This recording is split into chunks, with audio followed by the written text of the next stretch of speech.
అంతర్జాతీయంగా ముడి చమురు ధరలు బ్యారెల్ $105 దాటి దూసుకుపోతున్న నేపథ్యంలో పెట్రోల్ డీజిల్ ధరలు పెంచాలని ప్రభుత్వ రంగ చమురు సంస్థలు యోచిస్తున్నాయి.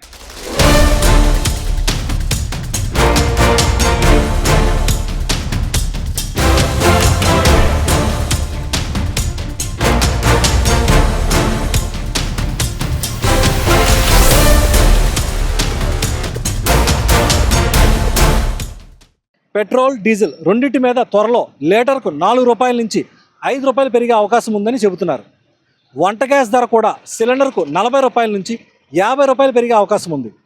ఈ నెల 15 లోపే పెంపు ప్రకటన వస్తుందని అంచనా వేస్తున్నారు. ఇరాన్ దగ్గర ఉన్న యురేనియం నిల్వలు మొత్తాన్ని స్వాధీనం చేసుకునే వరకు యుద్ధం ఆగదని ఇజ్రాయెల్ ప్రధాని నెతన్యాహు ప్రకటించారు.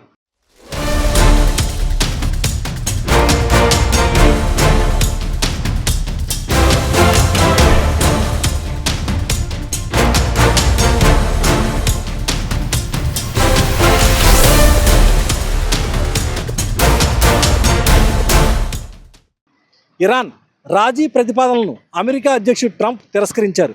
అంటే యుద్ధం ఇప్పట్లో ఆగేది కాదు.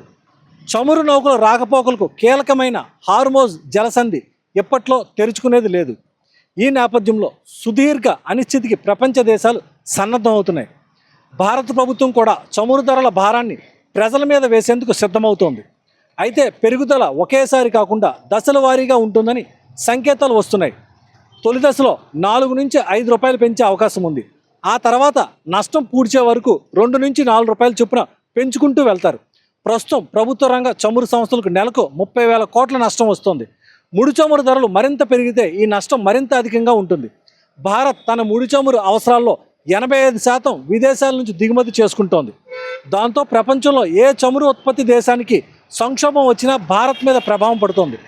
నష్టాలను పూడ్చుకునేందుకు ఒకేసారి భారీగా పెట్రోల్ డీజిల్ ధరలు పెంచితే ద్రవ్యోల్బణం కట్టలు తెంచుకుంటుందని ప్రభుత్వం భయపడుతోంది. అందుకే పెంపుదల దశల వారీగా చేపడుతున్నారు. పెట్రోల్ ధరలు పెరిగితే రవాణా ఛార్జీలు పెరుగుతాయి. ఫలితంగా అన్నింటి ధరలు పెరుగుతాయి. మొత్తం ఆర్థిక వ్యవస్థ మీద దాని ప్రభావం ఉంటుంది. ఆయిల్ ధరలు పెరగడం, రూపాయి పతనం, దిగుమతి ఖర్చు పెరగడంతో భారత్పై డబుల్ ఇంపాక్ట్ పడుతోంది.